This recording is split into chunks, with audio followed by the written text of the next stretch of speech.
Hey everybody, how's it going? I wanted to give you a quick update. There's been a little bit of news on Carnival's website. I wanted to share a little bit of that as well as some insight from some of the other people in the industry that I've talked to.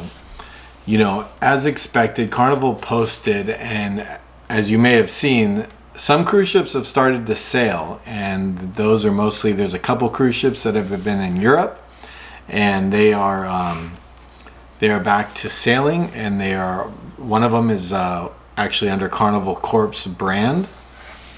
And that's another thing too. A lot of people have been posting recently that Carnival's selling 18 of their ships, and that's a huge reduction in their fleet. But keep in mind, that's Carnival Corp that is selling or removing 18 of their ships from a total of their 9 brands. So they have 9 brands within their within the Carnival family.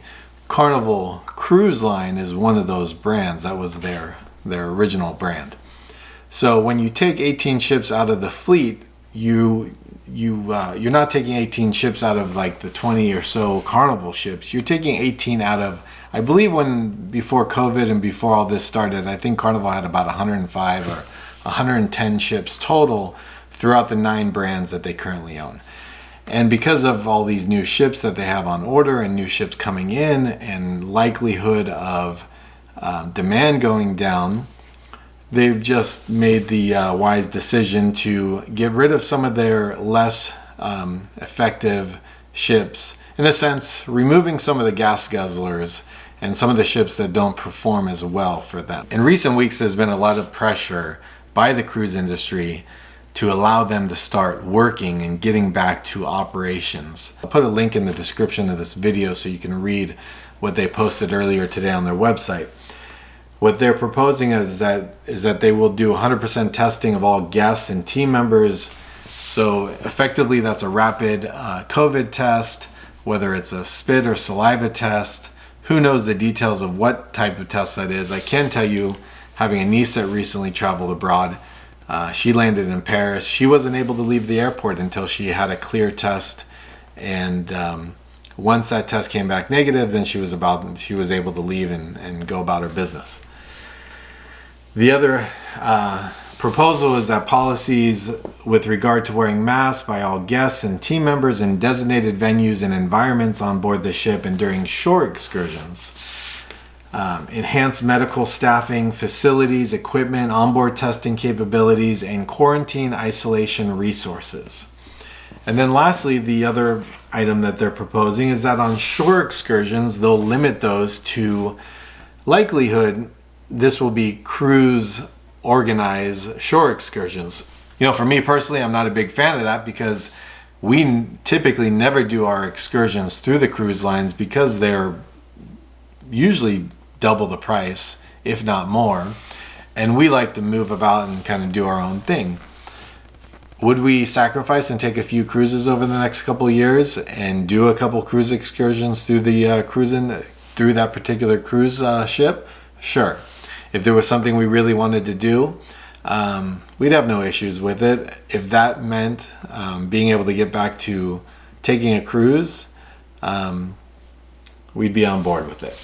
So there's a lot of details and there's a lot of thoughts that I've had over the last few months, and I haven't really made a video giving many updates like this, but I thought this was an important update, and it feels like we're getting a little bit closer to cruise ships being back in.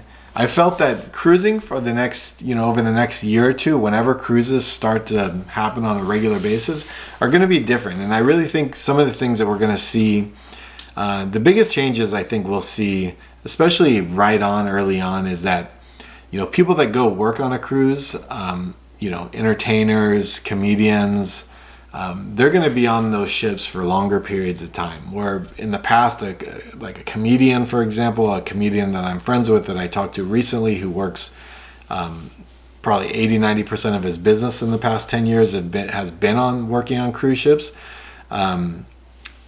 He was someone I talked to recently, and he said that what they're probably going to ask them to do is just, instead of being on a ship for a week or so and then being off, they're going to be on that ship for 4, 5, maybe 6 weeks at a time. They're not going to jump from one ship to another ship because of a 2-week quarantine requirement.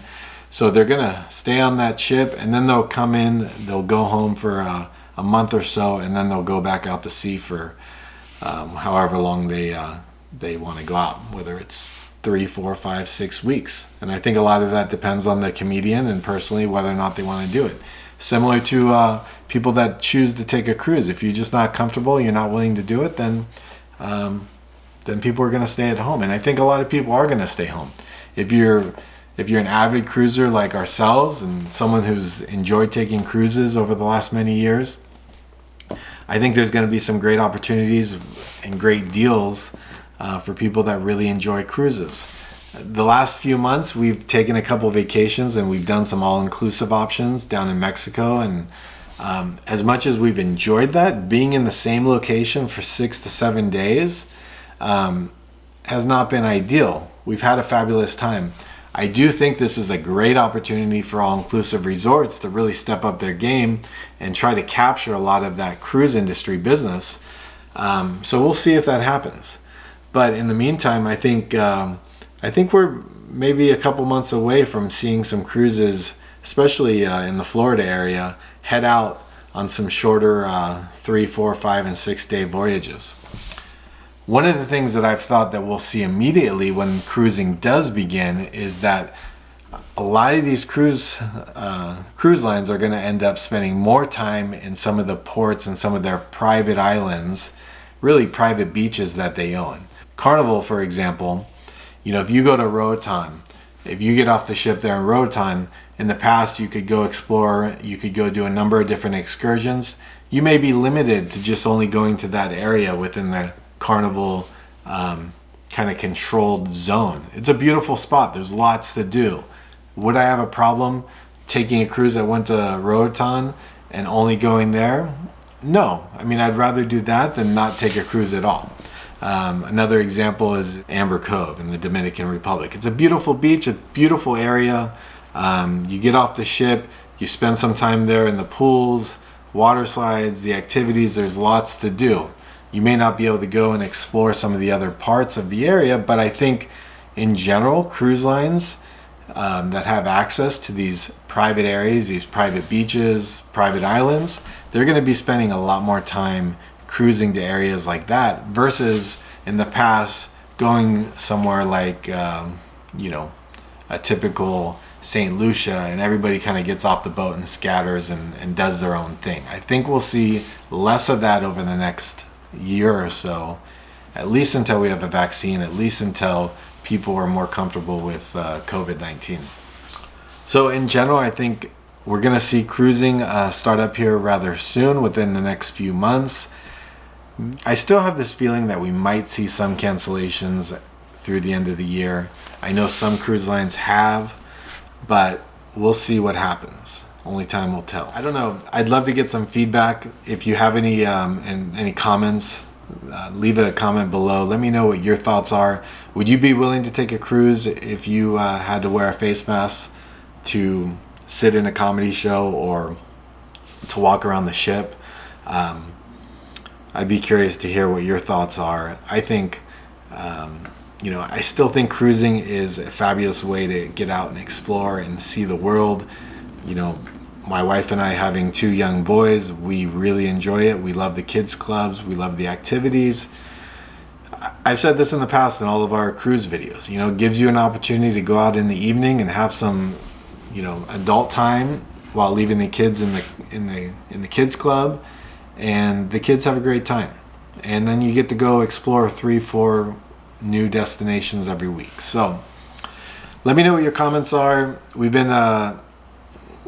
making some fun travel videos. I have actually a video coming up here shortly of our recent trip to Puerto Vallarta, and but hopefully in the next few months we'll be back. I know personally we have a cruise scheduled in November. I'm hopeful that we'll be able to take that cruise, but it may get canceled, it may get postponed, and we'll just have to rebook that. We've rebooked now, I think 3 or 4 times, so it is what it is.